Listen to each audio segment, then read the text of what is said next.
Tere tulemast tagasi meie podcasti Õendus nähtavaks. Mul on väga hea meel täna meie juures külas väga huvitav naine. Ja selle õppeasutusega tal on väga pikk ajalugu ja tänases saates kindlasti me esitame väga palju huvitavaid küsimusi ja kindlasti me saame väga ka huvitavad ka vastused. Aga täna meil on külas Tallinna Terviskooli Kõrgkooli õppeprorektor Ulvi Kõrgemaa. Ning minu saate juhi paariliseks on Tallinna Terviskooli Kõrgkooli õenduse õppetooli juhataja Kristi Puusepp. Tere! Tere! Tere! Ja mina jätkuvalt olen Aleksei Kaidenko, Tallinna Terviskooli Kõrgkooli õppejõud ning Lääne-Tallinna Keskhaigla juhatuse liige. Aga Ulvi, minu esimene küsimus. Ma tean, et kutsealalt sa oled õde. Kuidas sinust sai õde? Minust sai õde läbi juhuse. Nonii. Mina olen kadunud majandusgeograaf. Kuidas nii? Sellepärast, et peale keskkooli läksin ma nagu valdav enamus, kes tahtsid kuskil edasi minna, läksin ma ka Tartu Ülikooli geograafiat õppima. Aga kui 20 kohale 19 medalisti olid sisse saanud, siis ma ilmselgelt sain aru, et see üks, kes veel saab, ei ole mina. Ja siis ma muidugi sinna ei saanud. Tulin Tallinnasse. Ja selleks ajaks olid juba tollel ajal siis tehnika, tipp oli vist tollel ajal veel. Tipp oli, jah. Tipp oli vist, jah. Tipi uksed olid ka juba kinni ja sealt olid ka kõik inimesed lahkunud, nii et ma olin nii-öelda kuula peal. Ja endiselt ei tahtnud ma koju tagasi minna. Mitte, et mul kodu vastu midagi oleks, aga ikka mõte oli, et õppima minna. Praamid enam ei käinud? Praamid ei käinud. Praamid olid siis Tehumardi ja Sõprus ja Suurupi ja niisugused praamid. Mis olid praamid, nüüd on laevad. Ja siis tipist tagasi, Tallinna ma ei tundnud, tipist tagasi sõites kesklinna poole trolliga. Oli mul, leidsin ma ajalehe, kus oli sees selline kuulutus, et on olemas selline kool nagu Tallinna meditsiinikool. Tulin maha bussi või trollipeatuses, mis oli siis praeguses mõistes Kristiine, tollel ajal oli see taksopargi peatus. Ja seisin 2 tundi takso järjekorras, et sõita. No ma usun, et sa oleks jalgsi tulnud Türi tänava 25 aadressile poole tunniga. Jaa, ma usun ka. Ja ma oleks võinud ju ka trolliga sõita 3-4 peatust tagasi, aga mul on tõrna aimugi, kus on Türi tänav ja teate, see võib osadele väga müstiline tunduda, aga mobiiltelefone või neid ei olnud, et kust kaarti vaadata, et sa ei saanud ju ennast positsioneerida, et sellel ajal oli peamine, et sul oli 2 kopikat taskus, et sa saad helistada taksofoni ja 15 kopikat taskus, et sa saaks helistada koju. Kauge kõne. Just. Ja nii ma siis siia majja tegelikult jõudsin. Et kõigepealt siis taksoga uhkelt ette tõenäoliselt oli see Volga. Ja siit edasi siis sisseastumine, sissesaamine ja kooli lõpetamine ja siis juba see aasta ja 10 kuu tegi oma töö. Nii et ma juba jäin Tallinnasse tööle ja juba Eesti Vabariik tuli ja nii see asi oli. Aga meenuta meile ja kindlasti kuulatajale, et võrdle sinu õppeaeg ja praegune kool. Kus sa tahaks õppida rohkem? Kas tänapäeval või Maja on sama. Maja on sama, just. Ka mina olen selle maja selles mõttes kasvandik, sama alustasin Türi tänav või Tüve tänav. Tüve tänav, jah. Ma nüüd väljendan oma eakust, vanust või mida iganes. Nostalgiat. ma valiksin selle, mis tookord oli. Sellepärast, et mul on ka teine kogemus, ma olen ju ka teist korda selle kooli lõpetanud. Tasemeõpe siis? Jah, aastal 2003. Ja siis olid sina, Aleksei, minu õppejõud. Ma just tahtsin öelda, oota, kui ma võtan niimoodi klotsid kokku, siis tõesti Ulvi Kõrgemaa oligi intensiivõendus loengutes. Ja, oli. Aga no siis paraku ma võin öelda, et sa olid hea üliõpilane, kui sa niimoodi mulle kohe ei meenunud, et sa tahtsid korduv eksami või muu asja, et noh, siis läks hästi sul. Ma korra kuulajatele siin täpsustuseks, et tasemeõpe on siis see õpe, mis toob kõrghariduse õdedele, kes õppisid varem keskeri tasemel, siis ei olnudki muud võimalust. No tänapäeval kahjuks see võimalus kahenes, et hetkel koolis ma saan aru, et midagi veel toimub. Praegu õpib küll üks rühm, jah. Aga ka vajadus väheneb selles mõttes, et see vajadus lihtsalt ühel hetkel ju kaob, aga see, et see võimalus üleüldse Eesti õenduses oli ja noh, ütleme siis tegelikult ka praegu on, see on andnud meile ikka mega head protsendid kõrgharidusega õdesid. Et kui me nagu vaatame, kui palju meie õdedest on kõrgharidusega protsentuaalselt, siis see on ikka see muljet avaldav. Sest vastasel korral oleks kõik need, kes peale 2000. aastat on, või enne 2000, oleksid nii-öelda teise haridustasemega, aga praeguseks hetkeks on ju nendest ikkagi suur valdav osa õppinud juba tasemeõppes. Ja kuidas peale kooli, milline oli su professionaalne areng, et kus sa töötasid? Mina läksin, ma usun, et kooli ajal juba hooldajana tööle tollasesse vabariiklikusse 4. haiglasse. Nüüd me tunneme seda Magdalena üksus Ida-Tallinna Keskhaiglas. Just, ka Magdalena haiglas olen ma töötanud ja ära tulnud siis, kuidas sai see üksus. Läksin sinna, olin gastroenteroloogia osakonna valveõde. Siis, kui ma kooli lõpetasin. Edasi kuna öötöö mulle ei sobinud inimesena, see kohe üldse mulle ei sobinud, siis ma sain endokrinoloogia osakonda doktor Kerge juurde siis tollel ajal protseduuride ja tegelikult jalakabineti õeks mõne aja pärast, et siis ma olin seal, mäleta mitu aastat, 3 või 2 või midagi sellist. Ja siis tehti mulle ettepanek hakata operatsioonida intensiivraviosakonna vanemaks ajaks. Seal olid koos need, väike haigla, väike, mis meil oli 5 opituba ja lõpuks siis 12-kohaline intensiiv. Ja seal sai palju teha. Seal sai nagu, see oli üks põnevamaid aegu sellest. See oli üleminek, kus suhteliselt intensiivravi arenes ja väga palju nagu projekti võeti ette, arendati õendust, ka õendus arenes. Ka õendust, ja kuigi tuleb tunnistada nüüd takkajärgi vaadates siis selles endokrinoloogia osakonnas, seal oli õendus selles kaasaegses tähenduses, päriselt.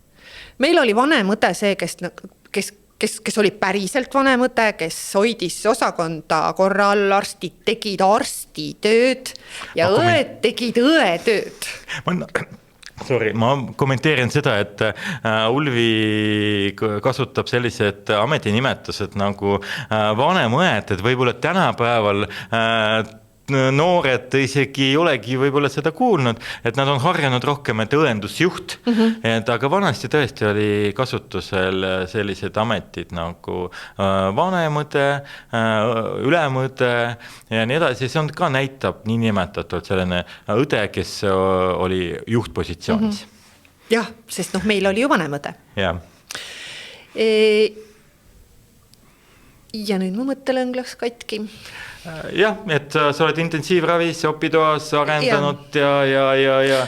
Mis oli nagu see, võib-olla see kõige suurem arendus oli see, et tuli sterilisatsioon ja kogu see sterilisatsioonisüsteem või noh, kogu see oli ka see aeg, mis ju arenes hästi jõudsalt, et nendest kuumkappidest ja vanadest autoklaavidest said ikkagi kaasaegsed autoklaavid. Kogu see süsteem, kogu see pesusüsteem, pakendamine, kõik see, me olime need üks esimesi haiglaid ju, kes selle Šveitsi projektiga seoses selle sai.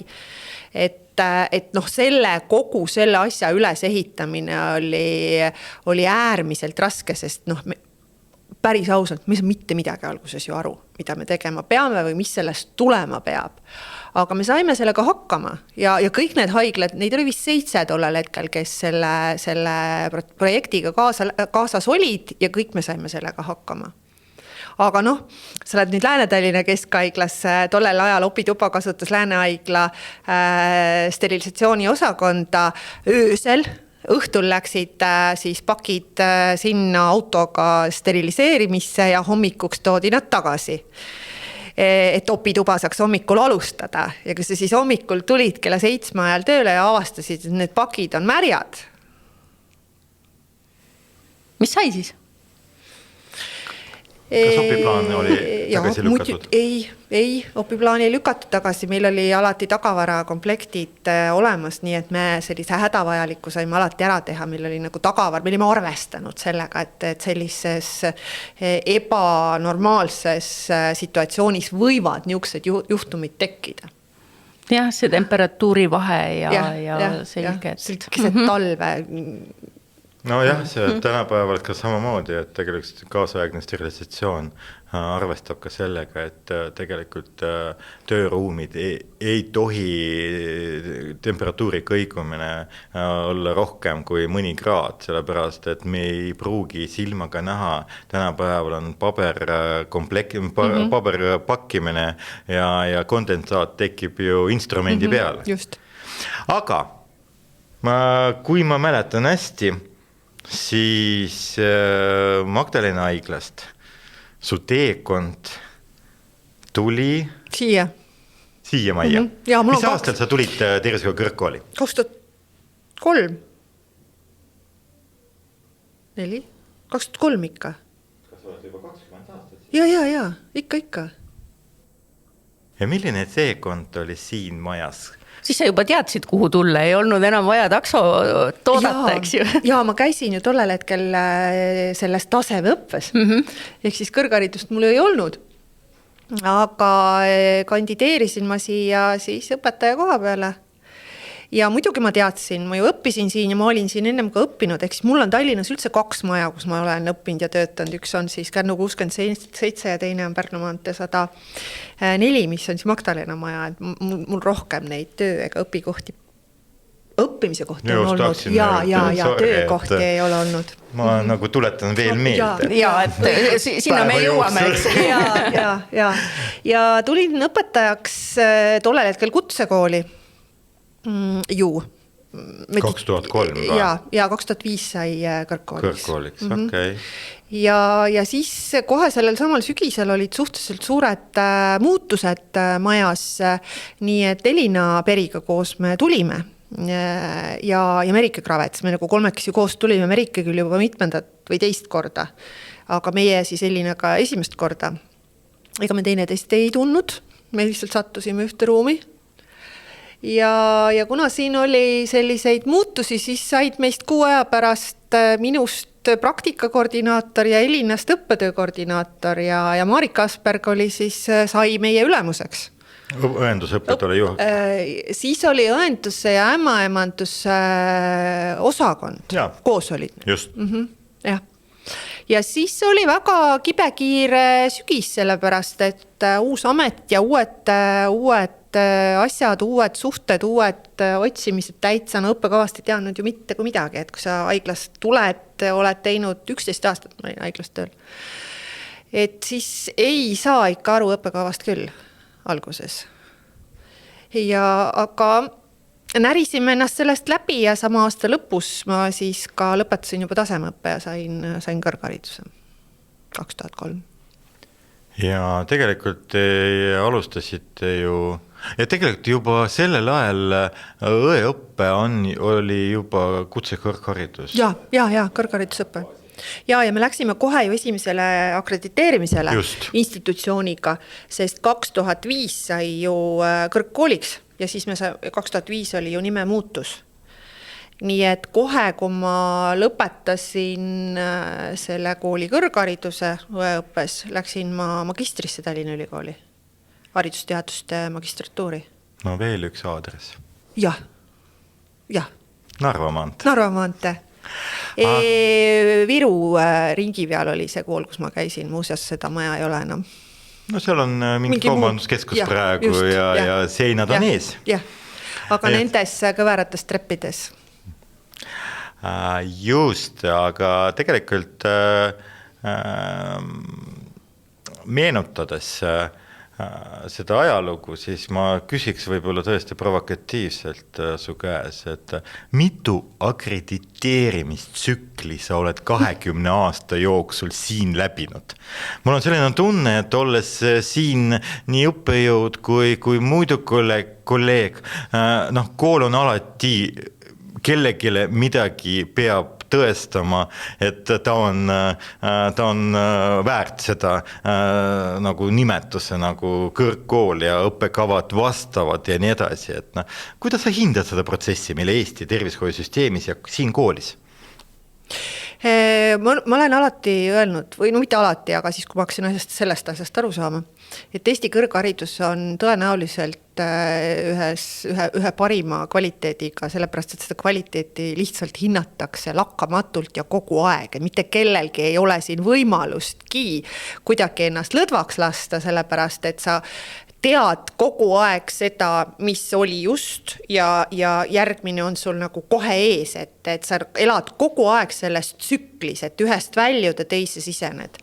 Et nüüd ongi olnud natukene võib-olla liiga rahulik, et see kõrvaltingimuste järelindamine oli ära ja see läks meil ju väga edukalt taaskord, et järgmine peaks nüüd tulema kutseõppel 2006 või 7? 6. Ja kui nüüd neid kõrgharidusega kokku ei saa, siis tulevadki need eraldi kutseõppe 2006 ja kõrgharidus 2007. Et aga neid aastaid, kus ei ole mitte mingit hindamist olnud, on selle 20 aasta jooksul olnud üksikuid. Et ma pigem ütleks nii, et eks ka see õige hindamissüsteemi otsimine riigis on võtnud aega, et mis see õige tsükkel on ja kas õppekavad eraldi või õppekavad koos institutsiooniga ja kõik see on tegelikult nagu loksunud paika. Ma loodan nüüd, et leidnud siis oma need õiged pesad. Aga kuidas sa kujunes sinu karjääri redel siin majas? 2005 oled praktika 2004 praktika koordinaator. Ja. No siis oligi see esimene akrediteerimine, kuhu ma sattusin ka niimoodi sisse, et sama ootamatu kui õppekava oli minu jaoks oli ka siis see akrediteerimine, sest ettevalmistus oli ju tehtud, et Maie Ruussaar ja Reine Kadastik ja kõik need prouad olid ju ette, Virve Lillendi ja olid ju ja muidugi Ülle Ernits, kes seda siis kõike vedas, et see ju kõik oli ju tehtud, aga siis kui see komisjon kohal oli, siis olid ikka jalad nõrgad ja siis oli esimene kohtumine professor Koksiga, ma arvan, et teiegi kõik teda mäletate järgnevatest kordadest, et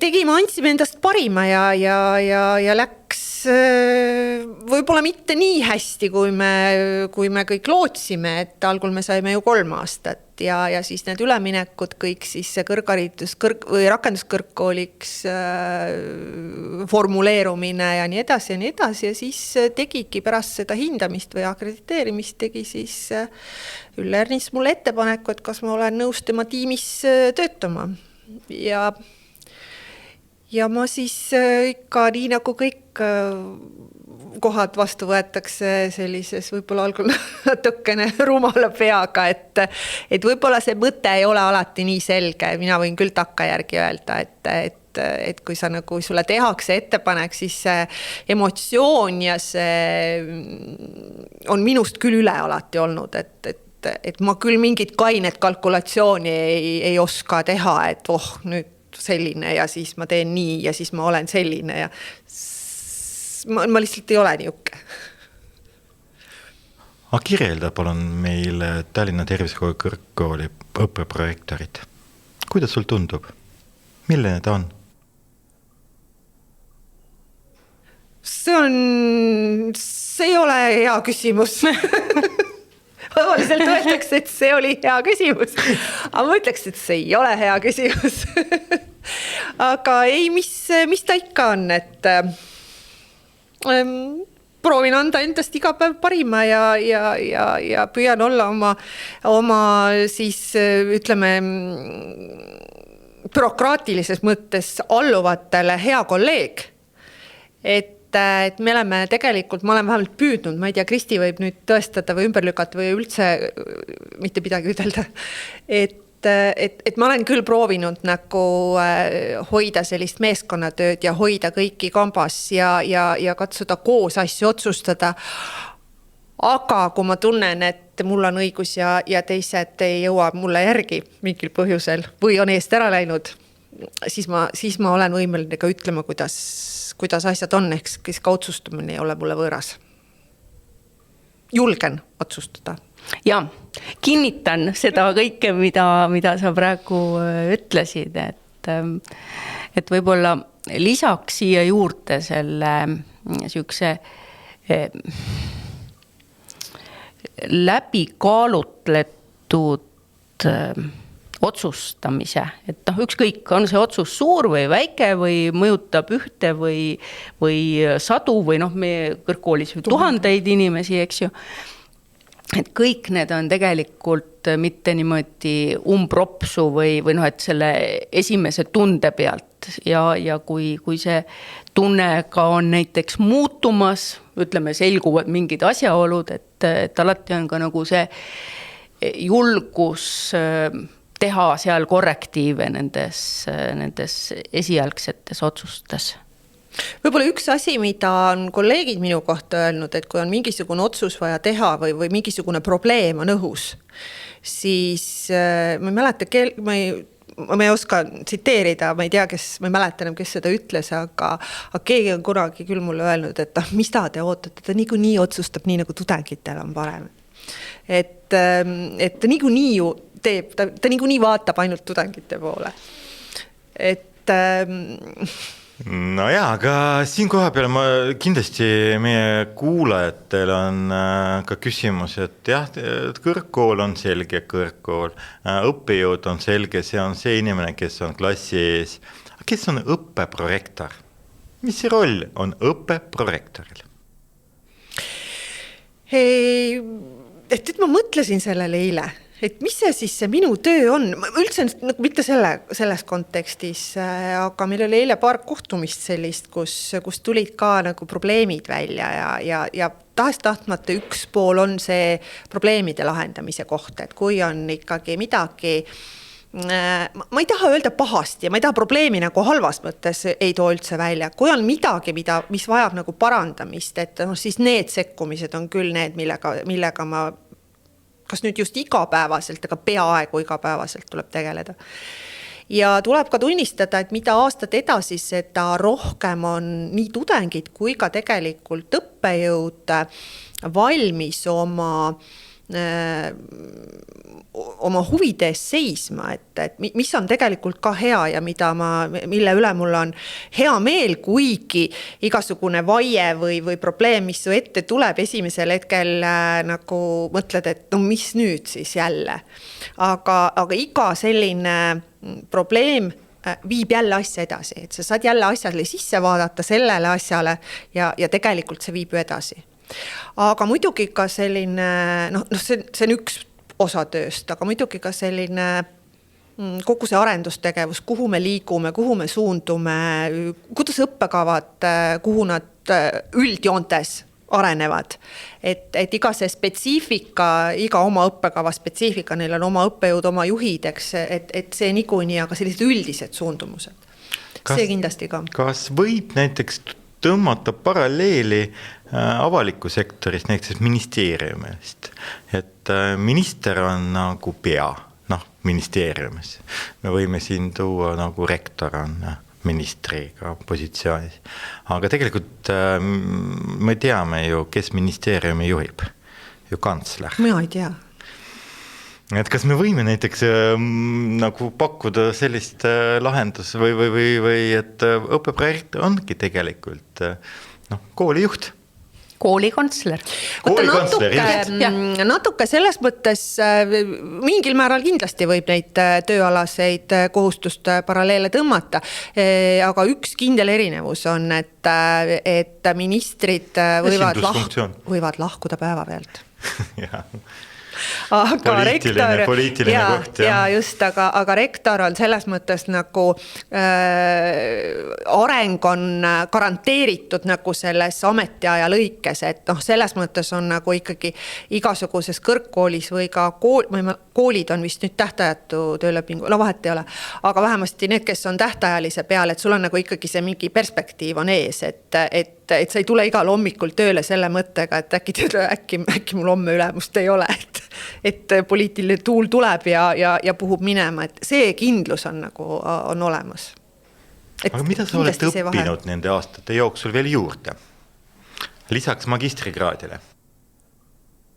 Sa mõtled, mida ma ise juurde olen õppinud? Ise ja tegelikult ma mõtlen, et ma võtsin seda teekonda, et jõuda sinu praeguse nagu staatuse nii, et üliõpilaste nimekirjas. Olen kogu elu olnud üliõpilaste nimekirjas. Ja sinna vahele jääb veel veel üks kraadiõpe.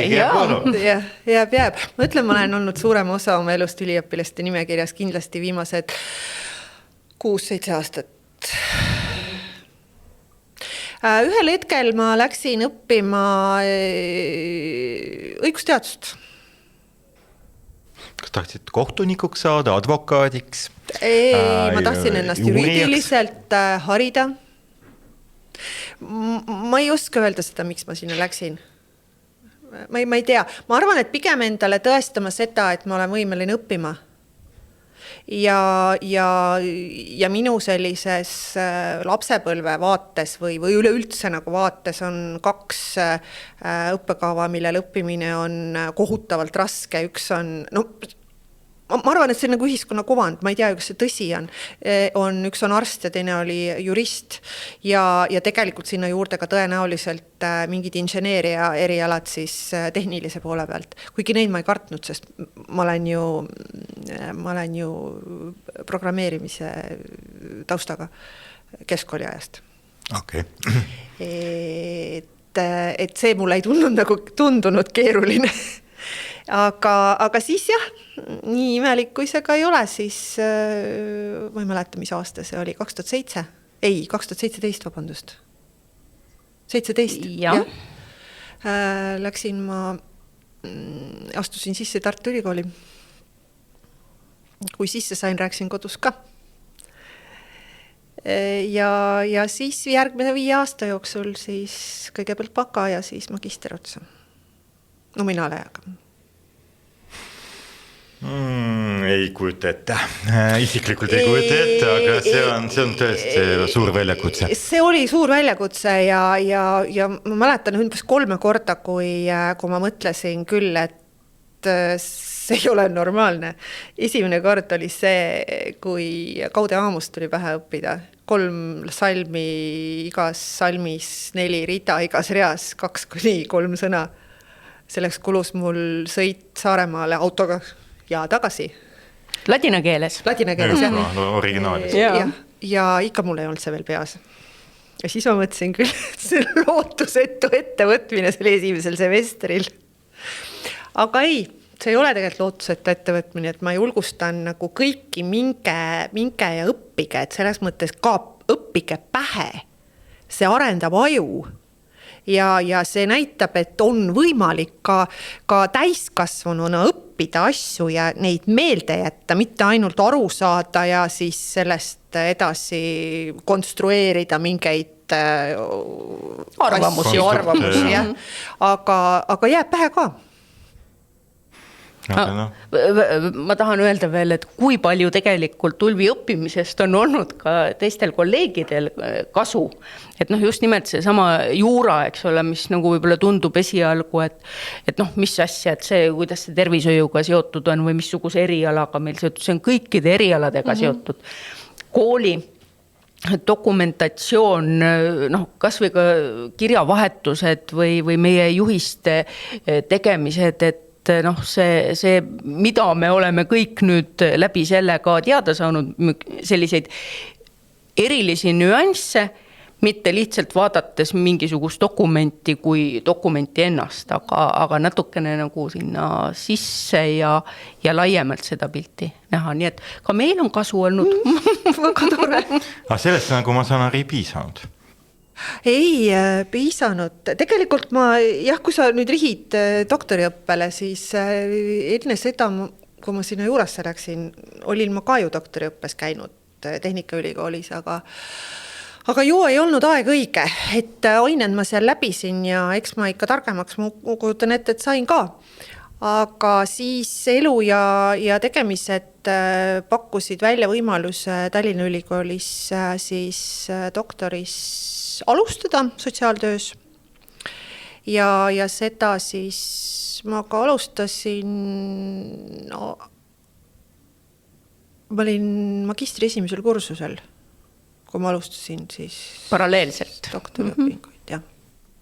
Aga minu eelis oli see, et ma olin tõesti ju Tehnikaülikoolis aineid läbinud ja mõningad ained ma sain sealt ka üle kanda, nii et mul nagu sellised metodoloogilised alused ja need olid ju läbitud, et seega nagu väga... Mida sa uurid? Ma tegelikult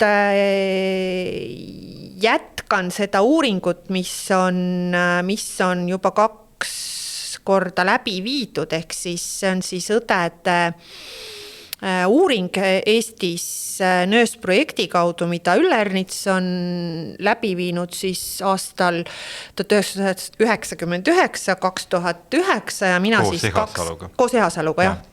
Anne Ehasaluga.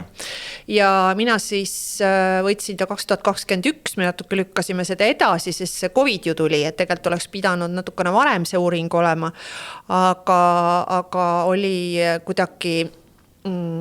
Me pidasime nagu mitte kõige õigemaks COVID-i ajal veel mingite küsitlustega õdesid koormata. Ja need on siis tegelikult õdede vaade siis oma tööle, kui ma niimoodi väga üldistatult ütlen, et nende arvamusi siis nende uuringutega me uurisime. Kas esimesed kokkuvõtted on juba olemas? Jaa, tegelikult on 2 artiklit ilmunud. Üks on siis patsientide heaolu õdede vaatest ja teine on õendushariduse tagasivaade, mida õed arvavad oma haridusest. Ja 3. on kirjutamise, ma loodan, lõppjärgus, mis on siis õdede töökeskkond, töö korraldus ja organisatsioonikultuur ja selle mõju siis nende arvamusele.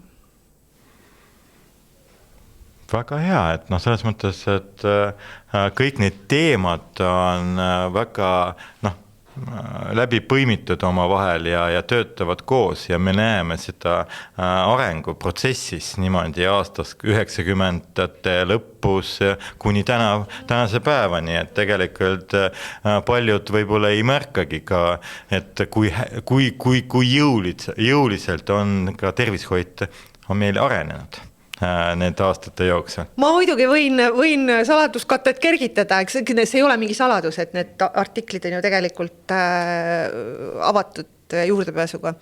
Et ega õdede arvamus väga palju muutunud ei ole. Tuleb tunnistada tõde. Et ikka on ühed ja samad mured. jah, et see täna on ka... Mis õdede peamised mured täna on? No ma ei saa seda sellist konkreetset järeldust tegelikult praegu veel selle uuringu põhjal teha, aga üks on küll see, et see, mis on nüüd täna või viimase nädala jooksul ka ühest ja teisest allikast minuni jõudnud, on see õdede patsientide suhtarv. Ehk siis laias laastus õdede töökoormus. Et see olenemata asjaolust, et voodikohtade arv on langenud, õdede arv on tõusnud, õdede arvates, lõhutan õdede arvates, nad on ise öelnud, et meil on rohkem õdesid, meil on vähem voodeid, meil on rohkem arste, aga meil ei ole piisavat õdede patsientide arvusuhet. Vaata, haiglas, sa, Aleksei, vaatad praegu sellise näoga, eks ole, et mina julgen öelda siin, et võib-olla see põhjus on natukene ka selles, et haiglate struktuurid on muutunud. Jah. No subjektiivne arvamus, õdedel on ju subjektiivne, et selles mõttes, kuidas nad tunnevad seda, et nende töö intensiivsus ja nii edasi. On osakondade asemel keskused, kliinikud ja tähendab, sa tunnetad oma seda vajalikkust terves selles struktuuris, eks ju. Et kui varasemalt olid osakonnad ainult, kus reeglina palju seal oli, 10-15, mõned suuremas osakonnas 20 õde, siis nüüd on nendes keskustes ja kliinikutes ju sadades, suurte haiglate puhul näiteks. Kas see võiks olla põhjus? Jah, et ma tõesti praegu võin ainult arvata, et kust võivad need arvamused tekkida, et tõesti tööstruktuur on ka muutunud. Ja kirjandus ütleb ka, et tegelikult õdede töö on muutunud ja patsiendi see spetsiifika on muutunud, patsient on ka täna teissugune. Teadlikum, aga patsientide käive on oluliselt suurem, ehk siis, et kui me mäletame, kui meie esimest korda tööle läksime haiglasse, siis kui patsient sisse tuli, siis ta 6 aja pärast heal juhul lahkuseks. Et ilmselgelt on ju püsiva patsiendiga osakonnas oluliselt ma ei taha nüüd öelda, et lihtsam või vähem töö. Aga ta ei ole sulle uus kogu aeg, on ju, et sa tuled tööle ja sa oled teda ennem näinud ja lõpuks on nagu tuttavad juba sul osakonna sees. Täna ju sellist asja enam ei ole. Või on väga üksikutes kohtades, aga tavalises statsionari osakonnas ju palju on voodipäeval, 2-3 ja vahetus. Jah, pluss on see ka, et keskmine eluiga kasvab, et see patsientuuri struktuur, kes on täna tihti satub haiglasse, on suhteliselt kõrgeealine, 80+ pluss on täitsa 90+, kõrge enesehooldusdefitsiidiga, et siin ongi tõesti, et õdedel võib-olla ongi arvamus, et mina tulen ja teen oma protseduurid ära ja ei pea nii palju suhtlema, kuna patsient on nooremapoolne, mõistab kohe, saab aru ükskord ja nii edasi, aga patsient on ka muutunud täna. Ja sa pead suhtlema iga päev ja võib-olla mitu korda ühte sama asja rääkida ja nii edasi, et loomulikult, et igal ajal on omad probleemid. Ja, aga üks asi, mis nüüd küll minu artiklitesse ei mahu, aga mis uuringust ka välja tuli ja milles ei ole ka midagi üllatavat, on see ju, et õdede keskmine vanus tõuseb ja tööstaaž ehk siis õed vananevad. See on vale väljend, ma tean, juba ma sain pahandada ka, et ei tohi aga mõte jääb samaks. Mõte jääb samaks, meie vananeme, eks õed ka vananevad. Aga tegelikult on see ülemaailmne probleem ja maailmas luuakse programme ja leitakse võimalusi, kuidas need aging nurses saavad töötada, mis väärtust nemad annavad tervishoidu ja mida nemad saavad teha nii, et nende tervis säilib, aga et nad saaksid panustada nii kaua, kuni nad seda soovivad, aga seal on eraldi programmid. Jah, just, aga neid koolitatakse eraldi. Selles mõttes, et mingisugusest hetkest pakutakse neile eraldi koolitusprogramme ja pakutakse ka, ühesõnaga arutletakse selle üle, mis on see töö, mida nemad teha võiksid, et nad saaksid anda võimalikult palju. Aga ma mõistan, et kui vaadata kõrgkooli aruannet, siis me näeme, et sisseastujate keskmine vanus on tõuseb ja väga paljud tulevad teise hariduse järgi õeõppesse, sellepärast õeõppe, või mitte ainult õeõppe, tervishoiu valdkonna õppe on tegelikult väga hea investeering, kuhu sa saadki endale 4 aastaga või 3 aastaga sellist haridus, millega sa saad veel järgmised 25 aastat teenida leiba. Oota, kui vanalt selle peab saama, et 25 aastat? No, kui ta tuleb näiteks 35-40 õppima, siis ta veel saab ilusti nagu teenida, aga ta on juba 40. Ehk selles mõttes, et ta ei ole 20, kes tuleb kohe peale kooli pinki niimoodi ja kus need noored kaovad? Miks meie õeskond vananeb? Kuhu noored kaovad? See on see, et kust raha tuleb ja kuhu raha läheb ja kust tolm tuleb. Et kuhu on noored õed kadunud? Ma ei tea, kuhu nad kaovad. Ma arvan, et nad ei ole võib-olla valmis nii noorelt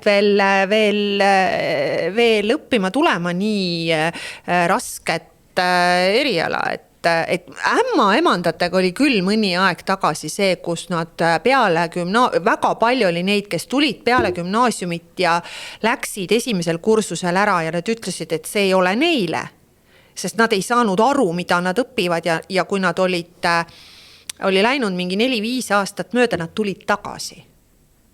Ja neid on kuskil hinnanguliselt vist umbes 10 ringis, kes on nii teinud.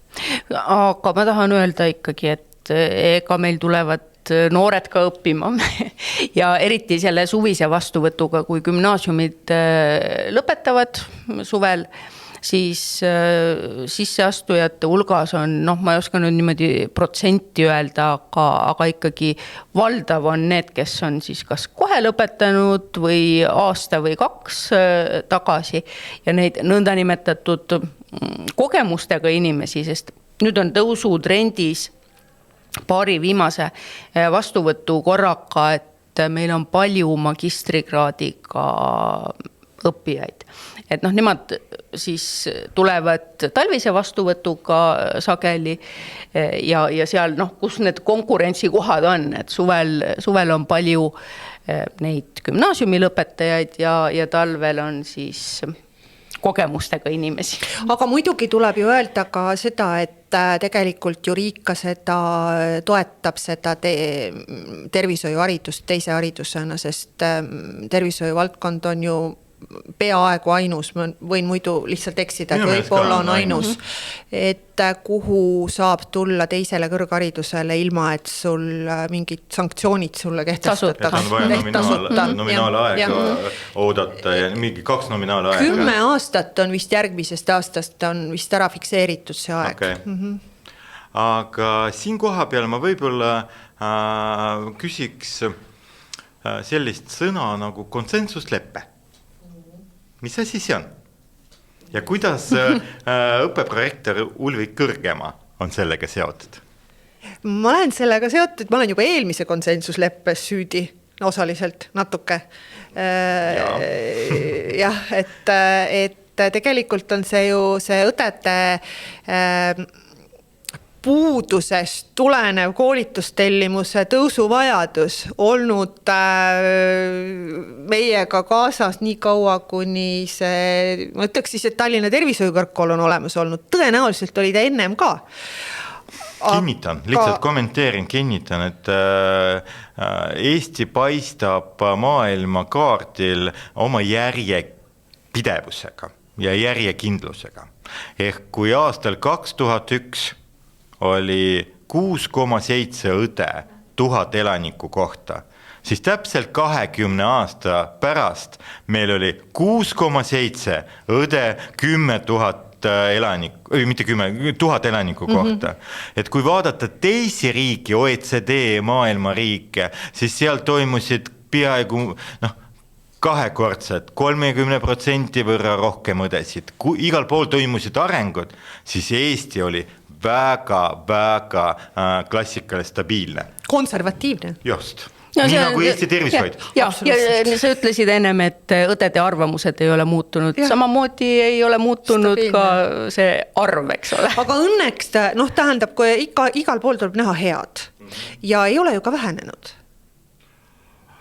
Jah, ma olen siin täitsa nõus, et on ka riik näiteks, mis maailmakaardil paistavad, et on õdede arv langenud, üks neist on meie naaber Läti ja teine on Iisrael. On vähemaks jäänud õdesid. Seega me oleme ikkagi stabiilsed, et tulles konsensusleppe juurde tagasi, et eks me ju oleme seda läbi kokkuleppe riigis, et mis see konsensusleppe muud on, et me lepime kokku milleski siis paljude osapoolte poolt ja see esimene konsensusleppe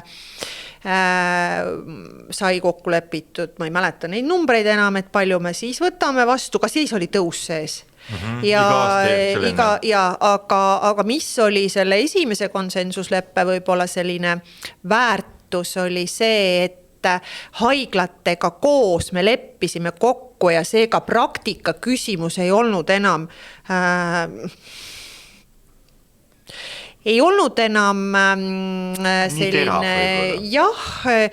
see ei olnud see, mille üle me nagu kogu aeg pidime diskuteerima, et me kõik teadsime, et see on ja see on nagu vääramatu jõud, nad tulevad. Ütlen ausalt, kuna ma olin teisel pool lauda tol hetkel ka seotud konsensusleppega haigla esindajana, siis ma mäletan seda aega, kui me nagu turul kauplesime. Kauplesime praktika tunni hinna ees, kes on 50 senti, kes on 65, kes on 32 ja iga haigla mõtles, et mitu praktika kohta, millise hinnaga müüb. Ja see esimene konsensusleppe oli selles mõttes võit on see, et haiglavõrgu arengukava haiglad üksmeelselt loobusid praktikaõppe tasudest.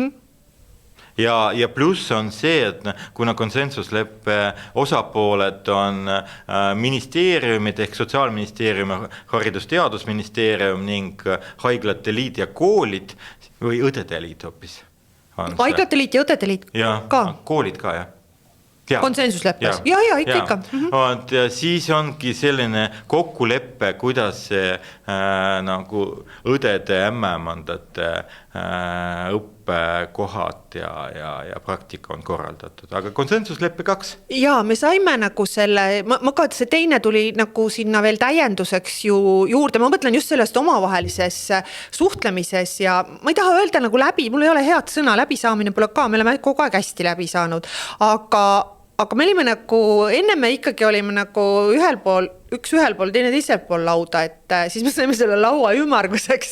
No võt, see ongi see konsensus. Ja see ongi see konsensus, et me enam ei arutanud mitu kohta ja mitu raha ja nii edasi. Ja see teine konsensusleppe siis sai sõlmitud 20. aastal või? Umbes, jah. Jah. Nüüd on küsimus. Nüüd on küsimus suurele ringile. Mul on see tegelikult täiesti olemas, aga ma ei leia seda kindlasti üles, aga kuskil seal kandist ta ja all kirjast. Praegu juba 4. aasta. Ei ole. Ei. See oli all kirjastatud 2022 18. märts. Ei ole. Veebruar. Ma mäletan aasta alguses. Just täna on ju peaaegu. Jah. 2 aastat tagasi. Jah. et seal sai siis kokku lepitud õdede arvu tõus, et esimesel aastal siis 22-23 oli veel 600 2 kooli peale kokku ja siis edasi 700 ja nüüd see aasta, järgmine aasta on siis veel konsensusleppega kaetud. Kusjuures selle sees oli ka praktikarahad, mis siis 2 eelmist aastat on nüüd tulnud Sotsiaalministeeriumist ESF-i REACT projektirahadest ja sellel aastal tulevad ka lihtsalt masinavärk või bürokraatia värk veel toimub, aga tuleb ka, kohe varsti tuleb ka ja aasta algusest uuesti makstakse täpselt samasugustel tingimustel nagu siiamaani.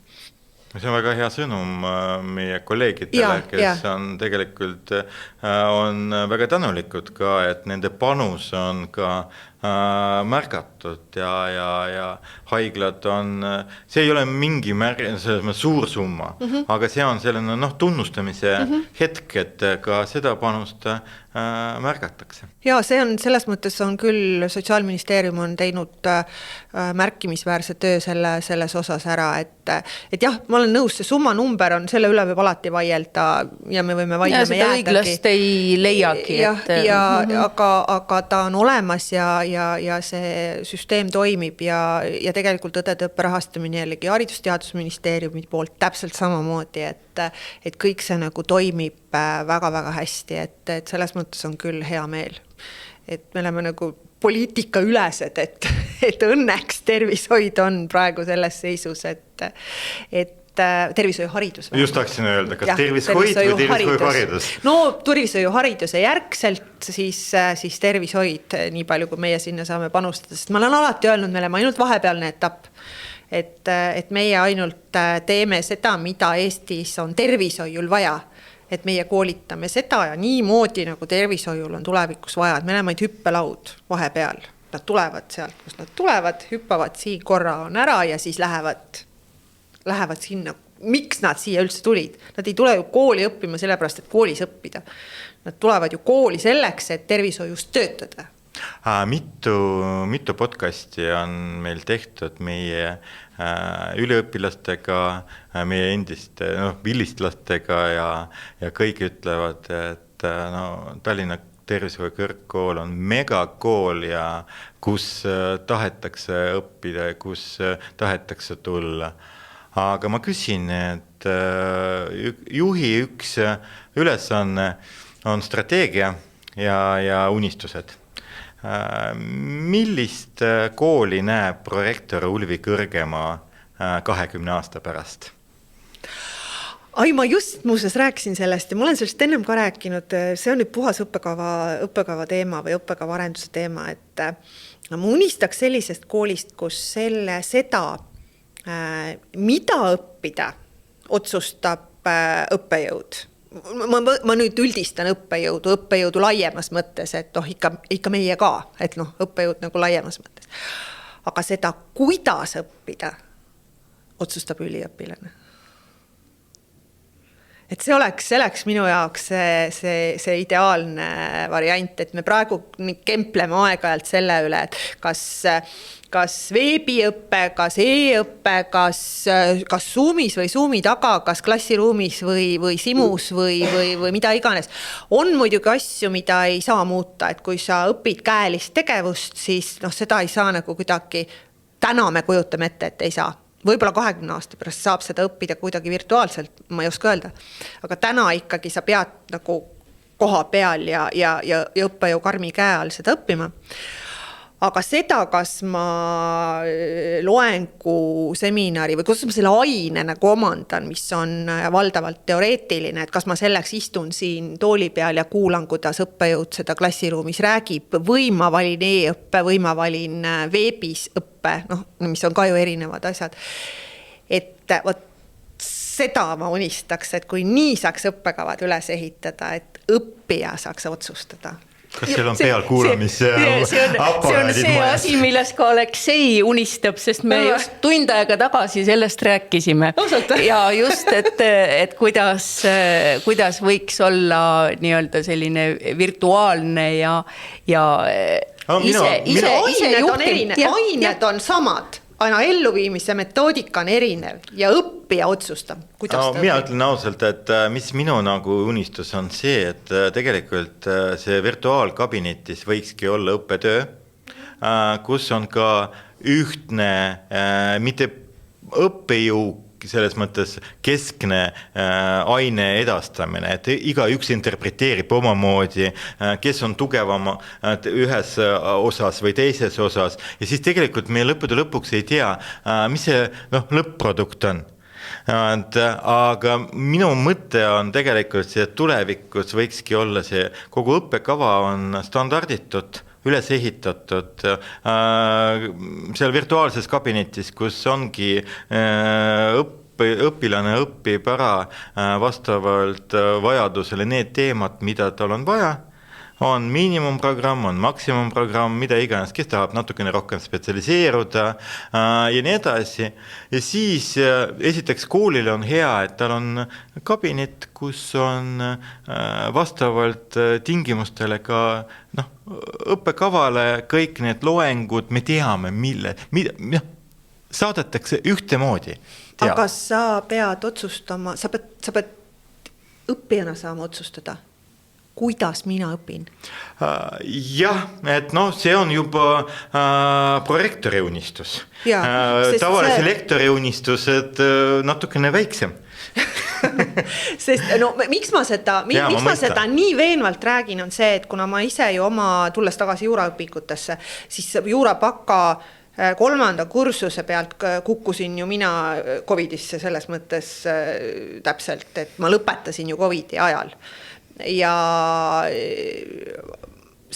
mulle nii kohutavalt sobis see veebis õppimine. Ma arvan, et ma õppisin sellel ajal oluliselt rohkem kui seda tooli nühkides Kaarlipõiestel.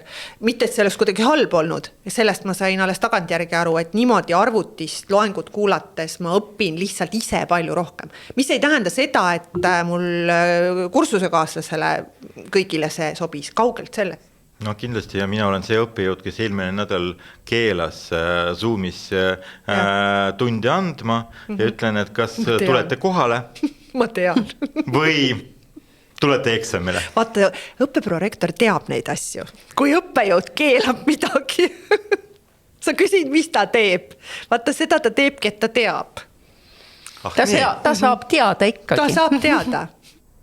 Aga kuulge, mega hea tund oli. Ma ütlen ausalt, et mul oli väga hea meel koos teiega vestelda ja ma tänan Ulvi selle meeldiva tunni ees ja väga meeldiva vestluse eest. Aga lõpus ma lihtsalt küsin su käes. Millest unistab Ulvi? Kas sa tahad tänast unistust või homset unistust või? Ulvi, millest sa unistad? Ma tahaks, et mul oleks rohkem aega nende asjade jaoks, mida ma tahan ka teha. Mitte, et mulle ei meeldiks see, mis ma teen, et mulle ei meeldiks minu töö, et mulle ei meeldiks need õpingud. Ma vist küll loengusse enam ei lähe küll mitte kunagi õppima, et seda ma nüüd mõtlesin eelmine semester, aga ma tahaks, et mul oleks aega rohkem tegeleda käsitööga. Et kuigi ma näpistan, et jah, mulle meeldib. Ma ei tea, kolleegid teavad, Kristi teab kindlasti, sina kindlasti ei tea, et mulle kohutavalt meeldib ja ma olen suhteliselt palju seda teinud, ma koon Haapsalu salle. Ja veel, ma üldse koon väga palju ja mind nagu väga huvitab see, et ma õpin mingeid uusi asju. Mul on Shetlandi pitsiraamat näiteks, mida ma ei ole jõudnud läbi proovida. Ja võt sellised asjad. Ma unistan kangastelgedest. Aiatööd? Need peab tegema. Ja mul ei ole eriti selle vastu midagi, aga kartulid ma panen ikka maha selleks, et kartuleid süüa. Ma olen maatüdruk selles mõttes, ma olen kasvanud koos, mitte nüüd koos, vaid aga ma olen kasvanud talus, kus oli, ma tean, kust piim tuleb ja kuhu ta läheb ja ma tunnen loomad ära, et ma tean, milline on lehm ja milline on lammas. Ja ma tean, kuidas kartul kasvab ja ma nagu päriselt kasvatan sellepärast, et seda süüa, mitte ilu pärast, et ja meie pere koos lastega sööb oma kartulit ja sööb oma hapukurki ja oma kõrvitsat, et selles mõttes see on minu jaoks ka üks tore tegevus, aga ma teen seda ikkagi mitte ainult lõbu pärast, vaid ikka vajaduse pärast ka. Ma ei suuda poekartulit süüa. Aga need Haapsalu sallid, tähendab, sa vaatad peale ja mõtled, et jube palju tööd. Ja siis, kui sa Ulviga räägid, siis ta esmaspäeval ütleb, et hakkasin uut salli kuduma. Ja reede hommiku ta teatab, et ma ei teagi, nüüd see sai valmis, mis ma järgmiseks võtan. Et kui sa nüüd kujutad ette, et sinna vahele mahub õppeprorektori töö ja sinna vahele mahuvad need hulganisti läbitud kraadiõpped, siis kui palju aega on sul juurde vaja? Sa ütlesid, et aega võiks alati rohkem olla. No ma olen suhteliselt väikse unevajadusega ka muidugi, et ma väga palju ei maga ja no ma magan normaalselt. Ma ei ole mingi 4 tunni magaja, vaid ikka ma magan normaalselt, aga mitte väga palju.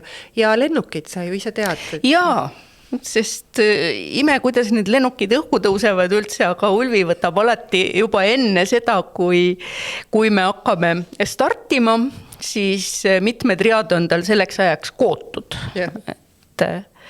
Et need tunnid lennukis mööduvad kududes ja samal ajal filmi vaadates. Jah, vastab tõele.